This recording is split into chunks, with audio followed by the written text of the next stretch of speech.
Good morning, everybody. Happy Thursday. We have an amazing show for everybody today. What do we have, Krystal? Indeed, we do. Lots of interesting stories breaking this morning. First of all, we have primary election results from Tuesday. We also have some new polling out of that Pennsylvania Senate race, which frankly is a little bit different than what I expected, both at the governor level, also at the Senate level, as I just mentioned.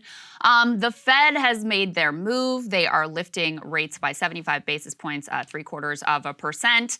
Markets are responding, and the writing's increasingly on the wall as to where our economy is heading. So we will break all of that down for you. We also have new admissions from the Biden administration about how things are going in Ukraine, and also new plans to send another $1 billion in weapons to Ukraine. So, sort of no end in sight. I really genuinely do not know what they expect the end game to be here. So talk about that as well. Some new data about the way that journalists feel about journalism and the themselves. way they feel about themselves, the news media, how that compares to how the public feels about them, which is also pretty interesting to get into.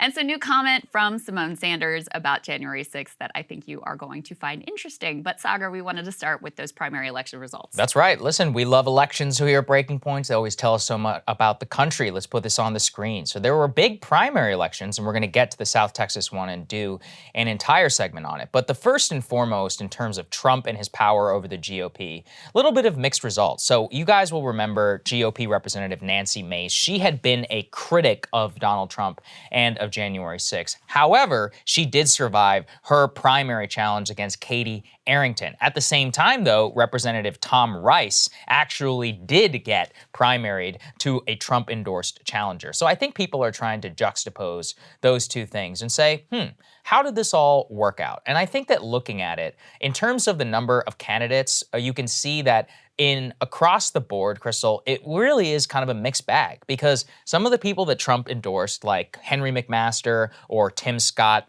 they were, middling-ish type Trump critics. Joe Wilson, Jeff Duncan, many of the people in South Carolina and elsewhere. But I think that the biggest one to me really stood out as the Tom Rice actually getting primaried. And figuring out why this person who voted for impeachment and then other people like Brian Kemp and Nancy Mace did not actually, or did not fall in their primary challenge and did not get primaried. The reason why really was crystallized in a great tweet. Let's put this on the screen, which is that you can ignore Trump's pleas to overturn the election, like Brian Kemp. You can even criticize his behavior, like Nancy Mace. But you cannot appear to be a hostile opponent or appear to be one to Donald Trump. That is why Tom Rice ultimately was bested in the election. And I've been thinking really deeply about that point, because with context to our Ron DeSantis segment previously in our last show, which was, there was a lot of discussion like, oh, maybe Ron DeSantis can primary Donald Trump and win in a head-to-head election. I think both of us, really fell on the other side of that case, even though I do see, there is quite a bit of grassroots support for Ron DeSantis and more. But people need to consider the mechanics of an actual primary election. For DeSantis to beat Donald Trump, he would have to go on the offensive against him. And empirically, he would have to be oppositional and critical of Trump in order to beat him in a primary, especially if Trump is going to be bashing him constantly. So in a primary election, he can't just rise above the fray or distance himself away when Trump's name is actually on the ballot and he's trying to make a case away from him. The best he could do is say, look, Donald, you did great, but it's time to move on. And, that's just not going to work. It's just not going to work. You can't be like, I love you, you were amazing, but you should pick me instead. Yeah, how does that work? Yeah, I mean, the honest case for DeSantis that his backers make is basically like he's Trump without the Twitter account. Yeah, but the reality is a lot of people like the Twitter account. And so, I mean, if you are really like, that's not a great case ultimately to make in a Republican primary. Like, I support all his policies and I think he was a wonderful president, but I'm going to be nicer to the media on Twitter. Like, I just don't see that as a real selling point. As to these particular races, why does Nancy Mace survive and Tom Rice falls? And by the way, Rice got smacked. Yeah, I mean, he did. It was not close. No, not even close. He got like 24% of the vote as an incumbent. That's pretty remarkable here. Part of it, I think, does have to do with the way that they position themselves and the way that they postured.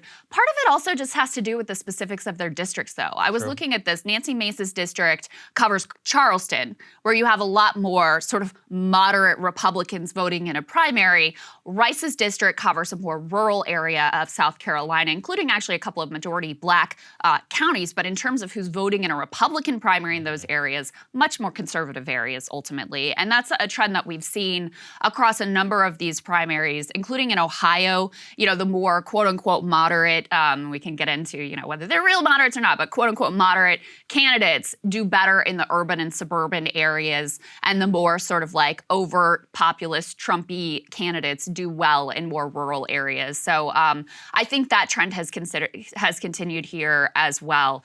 The bigger picture here too is that you have a lot of candidates who are winning primaries, oftentimes in seats that are basically red seats, who are out and out election deniers. I mean, and it matters somewhat at the congressional level. It matters even more at the governor level and at the Secretary of State level and at the Attorney General level. And we've seen a number of those get through now that in key swing states, including Pennsylvania, we'll come back to that one in a minute, where, we've tried not to be hair on fire here about like the threat of people actually overturning a rightful political victory. But when you talk about candidates who are dyed-in-the-wool election stop-the-steal deniers in those positions at the state level, executive level, then you get into actually pretty scary territory. Yeah, let's put that on the screen then about the specifics of these secretaries of state. So in total, Republicans have nominated for secretaries of state 5 people who acknowledge the Biden win. So California, Georgia, Idaho, Nebraska, and Ohio. But 3 people who deny Biden's win. Now tell me, are these states important? Michigan, Nevada, and New Mexico. 3 people whose position is unknown: Arkansas, Iowa, and North Dakota. So Michigan and Nevada, yeah, those are actually straight up swing states, especially if you look at some of the polling right now out on the Democratic senator and congressional representatives in Nevada are dismal for Democrats. Remember, Republicans have won there many times in the past, even in the actual Tea Party wave back in 2010. Harry Reid, barely survived some of these primary challenges, even when he was in office. So now in a big red wave territory, it's very, very simply, you could see somebody like Nevada, Secretary of State. These positions, people rarely even get jazzed about them. So you could even think then that the enthusiasm gap in terms of not only a generic Republican voter who's just voting GOP straight ticket, but also people who straight up think that the election was stolen, coming out in droves in order to make sure these people get elected. And Michigan, their attorney general out there making some interesting comments on the culture war. And then you have Gretchen Whitmer, who is actually now quite unpopular. You have a recipe for a straight up catastrophe for the Democrats in these elections from a actual just election denying perspective. And I just want to reiterate again, which is that under the current Supreme Court, states get extraordinary deference in how they appoint their electors. You kind of take it for granted, but states basically get to decide how to run almost all their elections, within existing federal law, and especially how they appoint their electors. So if the Secretary of State decides to just reference or appoint, electors that are going to vote in a different way from the vote, that could legitimately trigger a constitutional crisis, or at the very least, like major legal battles on the state level and at the U.S. Supreme Court, which are not at all determined in the favor of the popular vote. So I just want people to really understand what the legal infrastructure means and why these secretaries of state positions are so important. We learn it every 25 years in politics, like Florida's Secretary of State in Bush 2000. Right. Now we're learning it all over again in 2022. Very true. So. Yeah, it's a much better, healthier state of democracy when you really aren't hearing much about the Secretary of State ultimately. It's supposed to be a boring position. Yeah, it is a while. Just to give you one situation that is unfolding, election to come. In Arizona, the race for Secretary of State is between a woman named Pam Anderson, different Pam Anderson, and Tina Peters, who is the Mesa County clerk. She's currently under indictment related to allegations that she actively tampered with elections equipment after the 2020 election. Apparently, she's become like a hero on the far right. She walked the red carpet at Mar-a-Lago at the stupid 2000 Mules documentary premiere thing. Yeah. So in Arizona, again, kind of an important state here, those are the type of battles that are playing out right now. And the other piece of this is, not in this race specifically, but in some of these districts and in some of these states, like in Pennsylvania, Democrats have been boosting these fringe candidates because they think they'll be easier to beat in the fall. But given what a terrible landscape this is for Democrats this year, they truly are playing with fire. And it also really exposes that they don't even really believe the words that they're saying. I mean, they're willing to just like play games with this stuff like it's not really serious to them when they're trying to tell you that it actually is really serious. So, you know, like I said, I think we've tried to be very even about what the actual risk calculus is and what the likelihood of these various strategies and, you know, insanity that unfolded post-2020, like the likelihood of any of it ultimately working.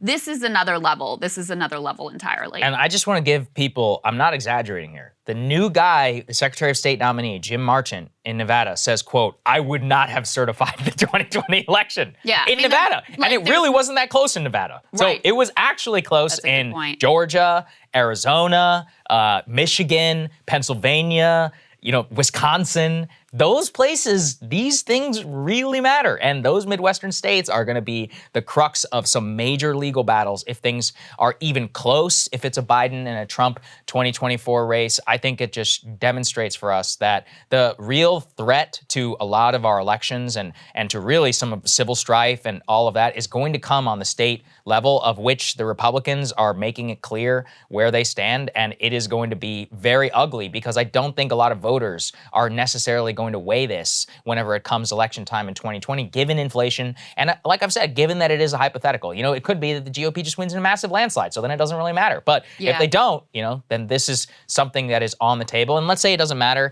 in 2024, could matter in 2026, could matter in 2028. A lot of these positions, you know, stay for 4 years. A lot of incumbents often stay in for a long time. So this is just the direction where things are trending. Cable news is ripping us apart, dividing the country, making it impossible to function as a society, and making it impossible to know just what is true and what is false.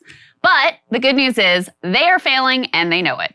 That is why we're building something new, a new mainstream, a healthier one, something more trustworthy, something that we are going to need in one of the most pivotal times in American history. We are building up here for the midterms, for the upcoming presidential election, but we need your help. So if you can help us out by becoming a premium member today at breakingpoints.com, we're trying to change America for the better and the entire world. So what are you waiting for, guys? Go to breakingpoints.com and sign up and help us build a new mainstream.